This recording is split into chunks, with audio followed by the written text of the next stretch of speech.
We are within 5 miles of every American. People who want to come in and look someone in the eye and feel like we have provided them with the best possible outcome. Today, I'm chatting with Jill Cress, Chief Marketing and Experience Officer at H&R Block, a well-known U.S. brand that is synonymous with tax preparation services. What's one thing that you'd love to be able to message better? One of the things that is really important for us to convey is that it's really easy to switch to H&R Block. Ease of use, speed, confidence are things that matter to every American who files taxes. We have a really functional way of thinking about who our clients are. And that functional way historically has been to say, well, you either want in-person help or you want to do it yourself from the comfort of your own home. You're a business that is extremely relevant at a certain time of year, right? Tax season. Tax season is 105 jam-packed and exciting days. More than 70% of Americans will actually get a refund. So it's not the outcome that many people dread, it's actually the experience. We decided to have a little fun with tax season, draw some parallels to some of the seasons that we most love, like holiday season or football season. What else has been surprising that has worked well?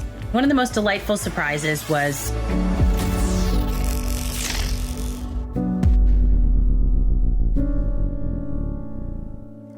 Welcome to Top CMO. I'm chatting with Jill Cress, Chief Marketing and Experience Officer at H&R Block. And Jill, maybe a good starting off point that is unique for how you think about marketing the brand is with this big retail footprint that H&R Block has typically had. I think it's more than 10,000 locations. The idea is to look everyone in the eye, give them confidence. That's a real asset, but it's also a challenge in a digital environment, wouldn't you say? such a great jumping off point, Ben. Yes. So H&R Block is a 70-year-old company. It's actually a founder-led company. It was founded in Kansas City by two brothers, and they were seeking to connect with Americans around this complex moment of filing your taxes and understanding that we could build a platform of expertise through tax professionals who really cared about helping those customers get the best outcome, building our office footprint in communities across the United States. And our purpose continues to be to provide help and inspire confidence around this moment. A few years ago, we did validate that we are within 5 miles of every American with that near 10,000 retail footprint. And that is a really important part of how we differentiate ourselves and how we compete in the work that we do to provide help and inspire confidence around taxes for exactly what you said, people who want to come in and look someone in the eye and feel like we have provided them with the best possible outcome. At the same time, we are very much a digital brand. And so that experience is something that's a bit of a headwind when it comes to increasing awareness around the other option that you have, which is to work with H&R Block in a completely online environment with a virtual experience with a tax pro and get all of that great expertise and care from the comfort of your own home. Well, and how do you think about that also with expanding the brand? And there'd be some who'd say like, yes, I've heard of the brand. I've heard of H&R Block.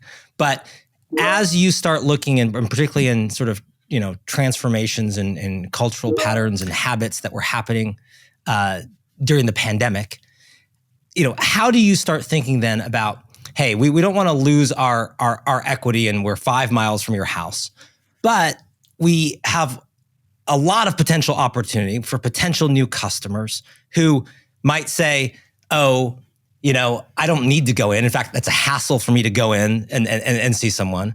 I'd rather engage online.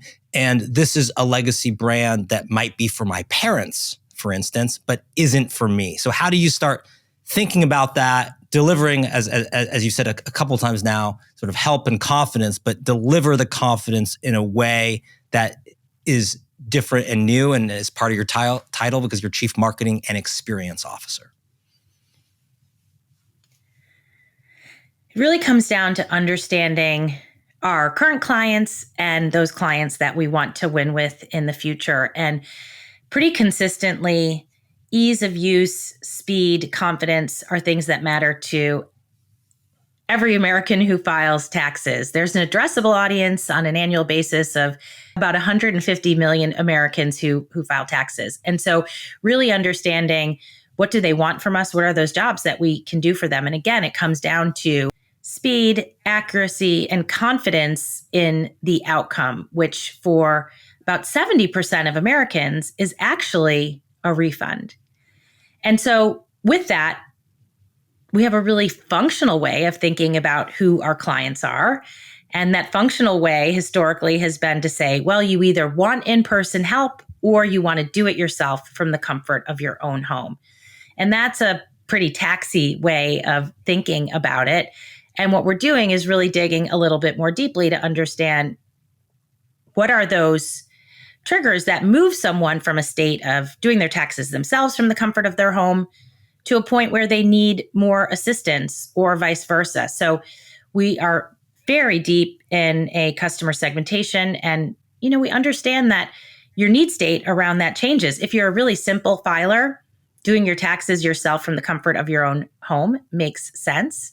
There's a huge cohort of consumers who feel really convicted that no one else will care more about their tax outcome than they themselves do, in looking for every possible credit and deduction to ensure that they maximize their outcome. And so it really is first to start with, who are our existing clients? What do they want from us? What is the role of wanting to work with a tax pro in the retail environment, while augmenting virtual tools and solutions that make that process more seamless and go a little bit faster? And on the segment of consumers who really want to do their taxes themselves from the comfort of their own home, it is to really understand, is it about the confidence that they have in their outcome if they do it themselves? Is it a question of cost? And what is the role of a really low cost, do it yourself solution at home? And so with that, one of the big areas of focus for us last year was understanding, how could we win with a younger audience? And so we were really focused on Gen Z and understanding some of those moments that they face where their taxes may become more complicated. So graduating from college and starting a first full-time job is a great example. There are implications as to, are you still dependent? Are you filing on your own? And we also had an opportunity to think about how the brand could show up in more relevant and targeted ways for that audience, to position H&R Block as a brand for them.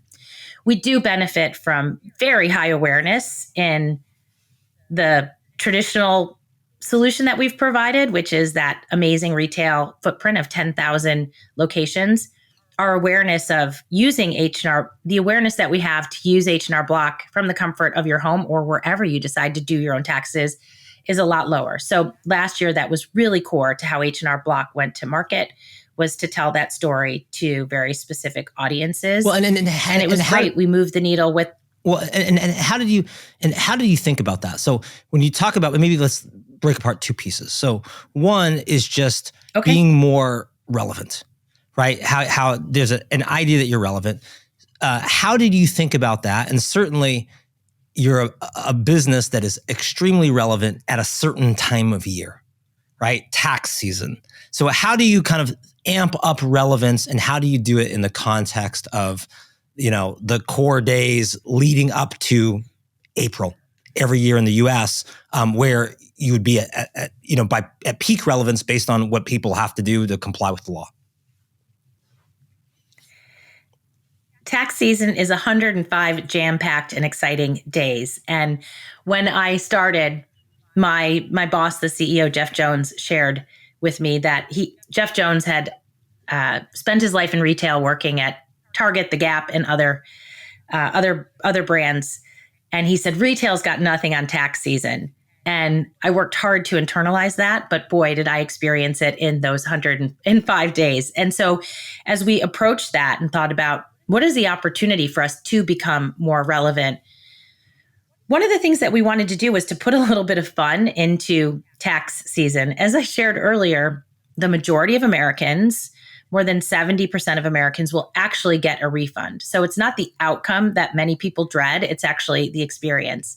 And so last year, we decided to have a little fun with tax season and to draw some parallels to some of the seasons that we most love, like holiday season or football season, award season, and put it into the cultural conversation around seasons that are actually fun and celebrate the outcome and the way that we provide a more human, personalized approach to that experience. So we launched our campaign last year with Tax Season is Back, and we celebrated it among all the other great seasons. And so we did some fun content around it being as exciting as holiday season and gifts that end up under the tree. One of our most loved pieces of content was a woman winning an award, kind of playing with awards season, where she won an award for switching tax providers to H&R Block, so that we could really get that message out about how easy it is to switch an H&R, how easy it is to switch to H&R Block in a really fun way. Well, and do you think, I know from talking with you in the past that there's two peaks in the season. You have basically people who file early. And as I understand it, that means that, hey, you're doing this before February 15th. Or you have people who are doing this, within the week of the April deadline, whatever it happens to be in each given year. So how do you think, do you treat those cohorts separately in terms of messaging? Do you think it more of the same, but you're constantly trying to get, late filers to be in the early wave and your messaging changes there? Or how do you kind of think about those two waves? Do you make them, very distinct and separate lanes, or do you kind of merge them together? Ben, I give you credit. You're speaking like a real tax expert. You're referencing the two peaks. There you go. We've got our first peak and our second peak, and a lot of it really plays. And it's been and that was the fascinating thing to experience. I just went through my first tax season, and so that first peak filer is someone who has a pretty easy, straightforward return with a higher likelihood of getting a refund. And so as soon as they get their W-2 and the e-file system opens up with the IRS, they are interested in getting that return in as fast as possible. And so, yes, that definitely impacts how we message things like ease. Last year, it was ease of switching to us, pace of getting your return. We recently launched a financial services arm of our business. We have a mobile banking app. And a big part of our messaging in that first peak was that with our mobile banking app, you could get your refund up to 5 days earlier. We have a refund advance tool, which allows you to take an advance on your refund. So all of those solutions, borrowing against, let's not say that. All of those solutions that are really functional around the timing of your refund matter a lot in that first peak. After February 15th, it's a really fascinating observation in behavioral science. It's your money. And yet, even as we push towards that second peak, about 70% of consumers are expecting a refund. And yet they still wait until the very last minute. And the question we ask is, are they procrastinating? Many of them think that they're not. They're just waiting for the deadline to file. I think it's the process that overwhelms them, not the end result. So as we move through the season, it is a little bit of a shift in messaging around getting the best outcome, managing through the complications for a more complex filer, to continue to message how we can get them the absolute best outcome and the maximum refund that they deserve. And we focus a lot on price, right? Just, how we can do that at a very competitive and cost-effective rate. So we were talking about relevance, and obviously seasonal becomes really important. And we talked about the two peaks that you think about. The other part would be, if we're talking to appeal to maybe a younger demographic or a Generation Z audience that is an aspirational audience you want to pull more in, how do you think about channels? Are you experimenting with channels? Are you trying to be in different places than you would typically end up? Do you try to kind of break against, if this is a traditional business that people know the brand and they expect retail outlets, you want to try, do you stay in traditional media, or do you experiment in a ton of other types of media and try to find one that can break through to that aspirational audience?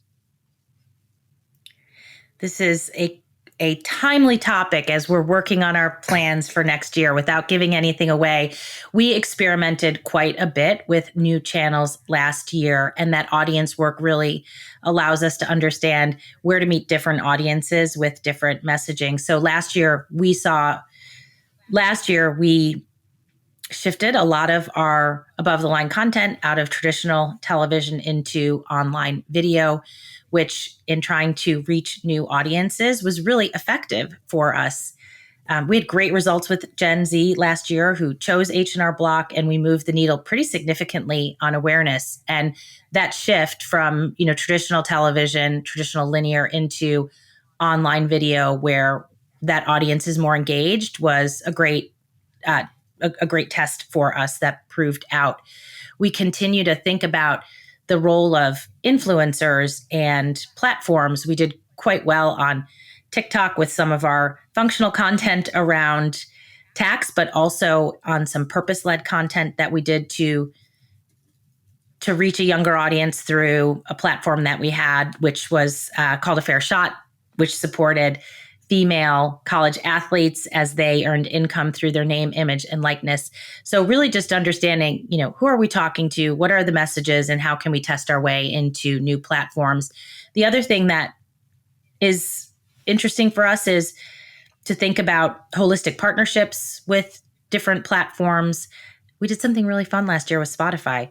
We learned that when people file their taxes, or I don't know if we learned it, but we knew it, that when people file their taxes, there's often music in the background. And so we did a tax return playlist, which, was a new way into, creating the right environment as you start to tackle that work of doing your taxes at home. So yes, lots of experimentation, understanding who we want to meet, where, and we think a lot about platform specificity with that, so that we start with the right way into those channels.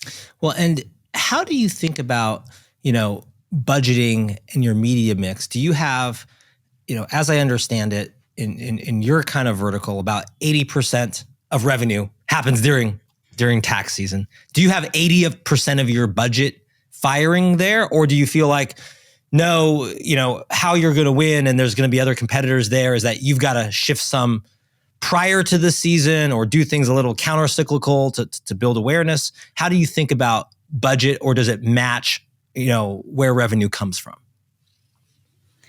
We invest most significantly over the course of tax season. H&R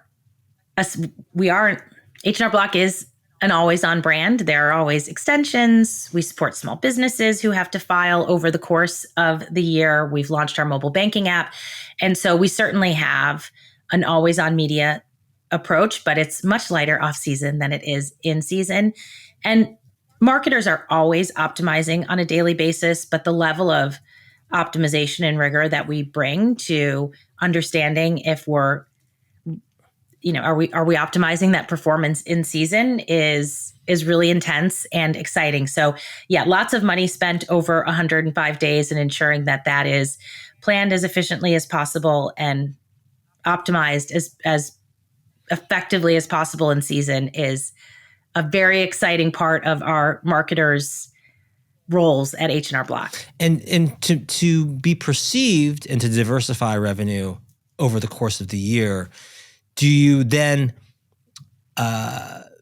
focus on those kind of products and services? You mentioned small businesses that have to, pay quarterly taxes or other things like that. Do you just focus on other products at other times of the year, or how do you then, or do you try to say, hey, we got these 105 big days and we got lots of customers through that, and then we're constantly like just marketing to them about what else can we do to help or prepare early?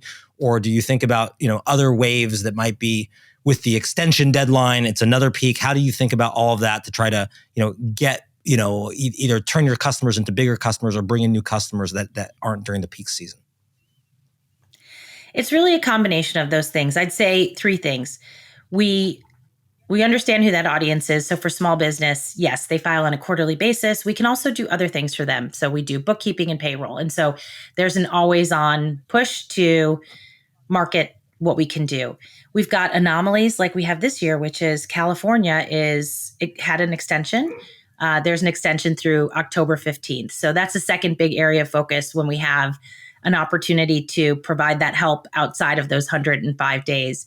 And then the third thing that I would say is we have an opportunity to understand what are those life moments when our existing customers or prospects might be experiencing a life moment that is in the background, a tax moment. So, you think about when someone becomes married, when they buy a house, when their family expands. Those are life moments that actually trigger a more complex tax situation. On average, consumers' tax need state changes about 4 times over the course of their life, from being simple to more complex to maybe becoming more simple again. And it is because of those things. And so understanding those moments and finding relevant ways for H&R Block to provide either helpful tax tips or things to consider when you're buying a house are things that we think about to do consideration tactics during the year to insert our brand. But the reality is people don't want to think as much about taxes outside of tax season as we wish they did. So we've got to be clever about it. We've got to be relevant. And then we have to hit really hard during tax season to ensure that we're not only there from a consideration standpoint, but we are there to do the best job possible and capture as much demand as we can. And so what's an example of something that you experimented and tried that had surprising results? I know you've talked about, more overall the shift from kind of linear TV to other ways of sort of kind of streaming television or streaming video. What else has been surprising that has worked well? One of the most delightful surprises was work that we did to support student athletes. So 2 years ago, the NCAA changed their rules, allowing student athletes to earn income for their name, image, and likeness. Very authentically, we looked at this and said, here's a whole new cohort of taxpayers who are likely not going to be prepared for what this means in the way of all of this new income that they would realize. And so in a very purposeful way, we thought, well, who better than us to just provide tax help for these new earners and do that in a way that perhaps would increase our relevance among students. As we were on that journey, we realized that female athletes were only getting about 26% of those sponsorship dollars. And so it became a platform for us to highlight that. And we launched a platform called A Fair Shot to give female athletes a fair shot at all of those sponsorship dollars. We started small in year 1, and we, of course, did the hard work of, well, let's say it a different way. We did the work of helping them to understand their tax environment and doing their taxes for them. And then we told their stories and created content. It resonated in a really powerful way with Gen Z students more broadly, and even their parents as it relates to, trust in the brand, consideration in the brand. So last year we expanded it and we brought back A Fair Shot so that we could sponsor more athletes from more diverse schools. We expanded from D1 schools through to D2, D3, HBCU schools. And we were able to sponsor different types of athletes. And we were absolutely blown away by the enormous positive response that we received from telling the stories of these athletes. We did a TikTok challenge, which had incredible results. We had over 150 billion impressions on our A Fair Shot content, which were young female athletes telling the stories of those who had inspired them. And so it was just a really powerful reinforcement of when you tell stories on a human level, we had a very functional role to play with these athletes, but those human stories are a way to really propel your brand. And again, trust, consideration, favorability, not only with that specific audience, but with their cohorts of other students and their families, was really positively impacted. And so it's just great when you do the right thing and it actually resounds as well as you hope that it will.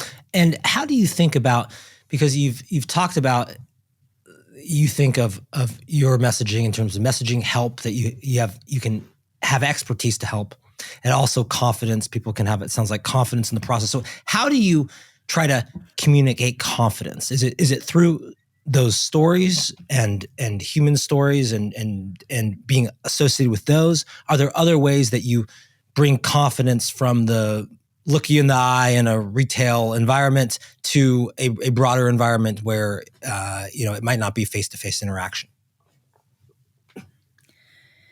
That really comes down to expertise and the knowledge that we've accumulated over the 70 years that we've been doing taxes for our clients. And so we tell those stories of expertise through the things that matter to the audience. Our expertise gives us a corpus of knowledge around taxes that allows us to say with confidence that we will get you the maximum refund guaranteed, and putting real guarantees behind that.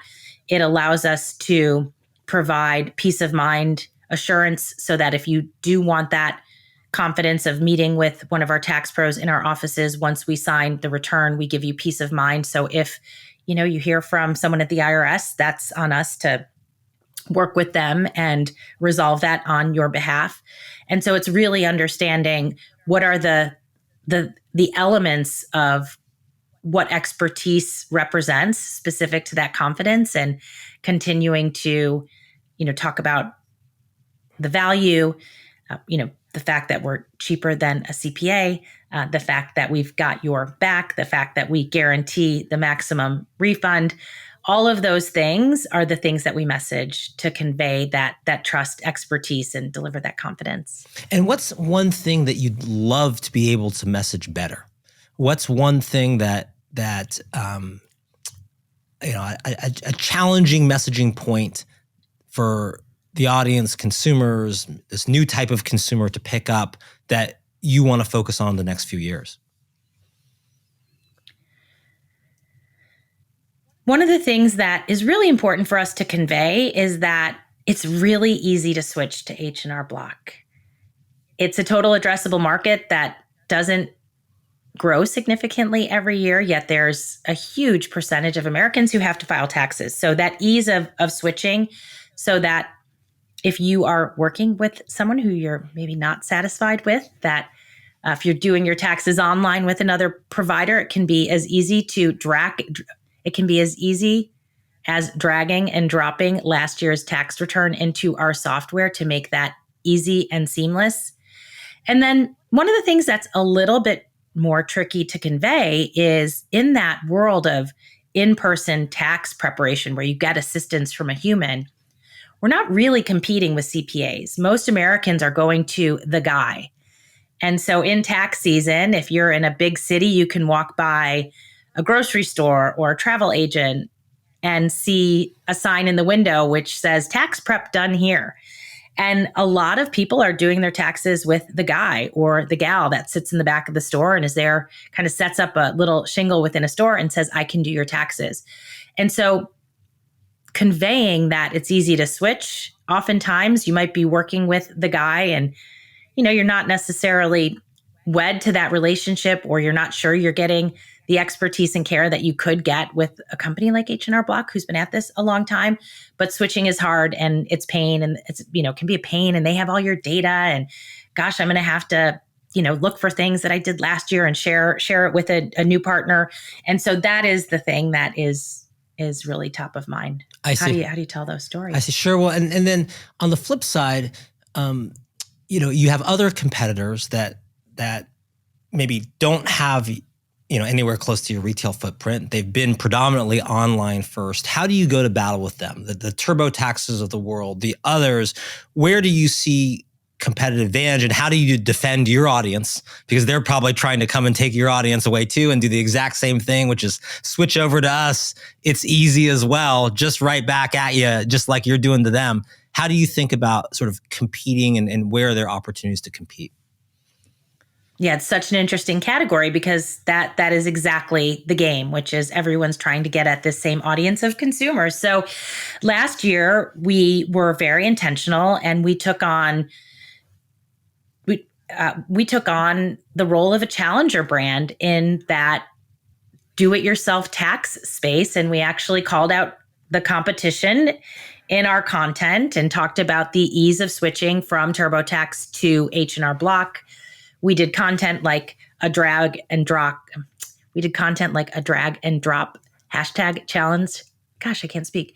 Content like we did content to reinforce how easy it was to switch by dragging and dropping last year's tax return into H&R Block through a TikTok challenge. And so where we had the ability to, in a way, leverage the equity that they had in that kind of tax prep, we took a challenger brand position. In the kind of tax prep where you work with a human, we reinforced what we think is really unique about H&R Block, which is we've been at this for 70 years. We provide a different level of human expertise and care than our competition. We focus on our high satisfaction ratings to differentiate ourselves, and the fact that we've really got your back in that moment. But yes, going to market is the way that we go to market is based on the audience, based on the solution. And it's always, I think, for the category, a really curious moment to see how's everyone going to get at it this season to try and capture their fair share and beyond of the Americans who file taxes every year. Well, and you've had personally, a long history in financial services and financial services marketing. 23 years of that, I believe, at MasterCard. And we've had the CMO of MasterCard on the show in the past as well. So what do you take, as we go through maybe some of those experiences, what do you take that MasterCard does really well that you try to use or apply at H&R Block? One of the things that I really admire about MasterCard is the work that they have done for a very long time, which is to bring humanity to a really functional experience.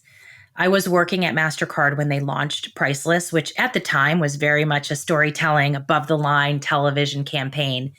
And what was so smart about it was based on the insight that it's not about the things that we buy, it's about why they matter.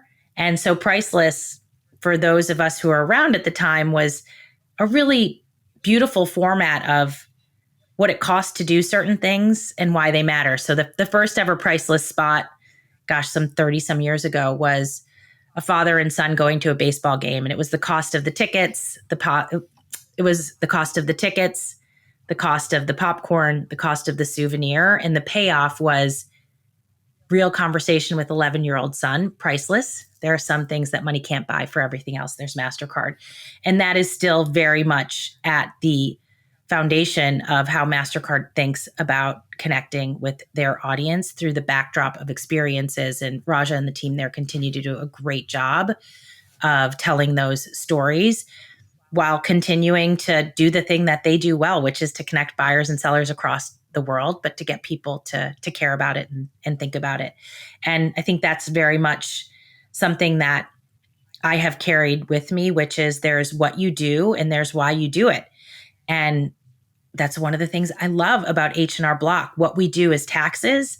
Why we do it is because we care deeply about providing the best outcome for our clients, about leveraging the human network of over 60,000 tax pros who care about the clients that they serve, so that we can do the thing that I've talked a lot about, which is to inspire confidence. Well, to do the thing I've talked a lot about, which is to provide help, functional help, but more importantly, to inspire confidence in what is a very complex and overwhelming moment for most Americans. And you also spent about 2.5 years at PayPal.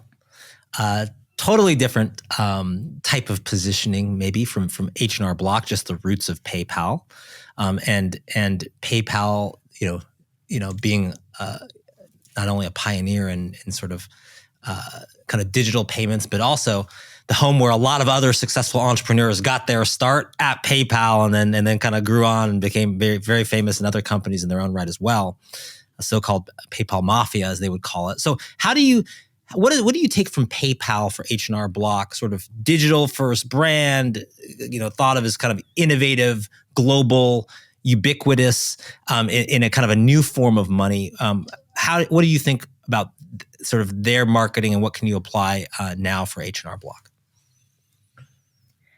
One of the things that I was most excited about when I joined H&R Block was the combination of all of those experiences I had from MasterCard to National Geographic to PayPal together in this role. And what I learned at PayPal was the importance of performance marketing. When I joined, I was running consumer marketing there. We had relationships with over 300 million consumers around the world. And so thinking about the importance of life cycle marketing, the importance of co-marketing and how we promoted the merchants that were in our network, and in driving new client growth and what it would take to unlock affinity that loyal PayPal customers had for the brand, to launch referral type programs, to refer a friend into PayPal. So what I learned at PayPal was marketing on a really unprecedented scale. And so bringing what I know and love about brands and brand strategy together with what I learned about the things I talked about, like optimization, and really understanding the data of, are you doing marketing that is driving results on a daily basis? Are you getting existing clients and prospects to choose PayPal at checkout? Understanding the role of things like the app to drive engagement and what that means as an owned channel asset. I think very differently about channel mix now as a result of working at PayPal, because they have so many of their owned surfaces, which allowed us to do marketing in really innovative and effective ways. I also had Venmo as part of my portfolio. And you think about how engaged Venmo users are in their app and what it represented for a long time, which was a social network and experience that was there as a backdrop for facilitating payments. And so I bring a lot of that to how we think about our owned channels. How can we disrupt what we do in our retail offices? What is the role of the H&R Block in not only facilitating the functional element of the tax return, but providing useful tips and content and a safe place to store your documents?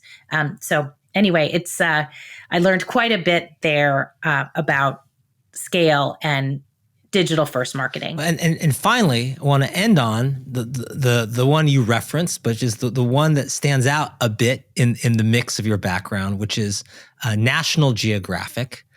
Totally different space. At National Geographic, you were Chief Marketing and Communications Officer.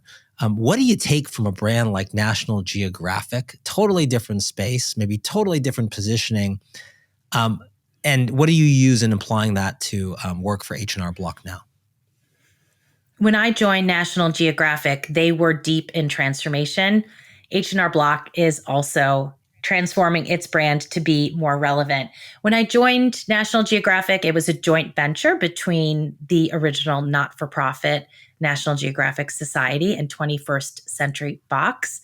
So I was an employee of Fox, and that was this great ambition of purpose meets growth and profit.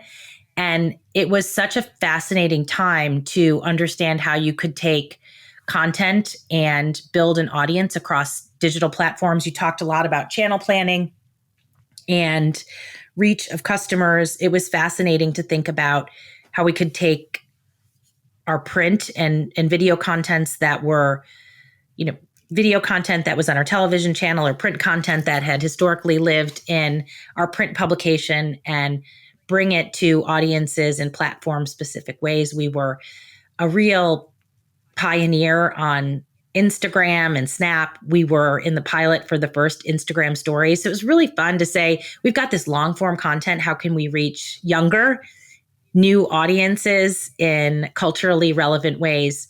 And it was an exciting time to test, learn, optimize. And so much of what I love about content and platform specificity, reaching different audiences, thinking about how do you transform a brand and change perceptions, I learned at National Geographic and am carrying some of those through to how we think about re-energizing the H&R Block brand and bringing our purpose and content to life through telling stories to new audiences. And so I feel like all of those experiences come together in a really unique way to do the exciting work that we're doing at H&R Block today. Well, there you go. MasterCard marketing, the human side of finance and money. National Geographic, reinventing, reimagining, re-energizing content and using it to be more culturally relevant to new audiences. PayPal, driving life cycle performance marketing, doing things like co-marketing with merchants and having a really kind of laser focus on how you kind of drive performance. And Jill Cress, all of that comes together at H&R Block as you reinvent, reposition, re-energize, tell stories, drive performance, be seasonal, reach new audiences, shore up existing audiences, compete with tough competitors. Wow, that's exciting and that's exhausting. According to Jill Cress, understanding the seasonal aspect of your marketing plan is essential. What are the most critical 100 days for your customers? Is there one peak or multiple peaks when they can experience your value? Jill says her time at PayPal taught her the importance of optimization and truly understanding data. It's not just about marketing, it's about ensuring that marketing drives tangible results. So does your marketing plan help your customer through critical moments? Jill says recognizing and messaging these moments can create deeper relationships with your audience. Whether you're helping your customer deal with a necessary but burdensome task like tax preparation at H&R Block, or helping them explore the world like National Geographic, reaching diverse audiences is a matter of creating diverse storytelling. So what other insights did you glean from this episode? We'd love to hear from you. Let us know by emailing us at podcasts@topthoughtleader.com. Again, that's podcast with an S @topthoughtleader.com. For Top CMO, I'm Ben Kaplan.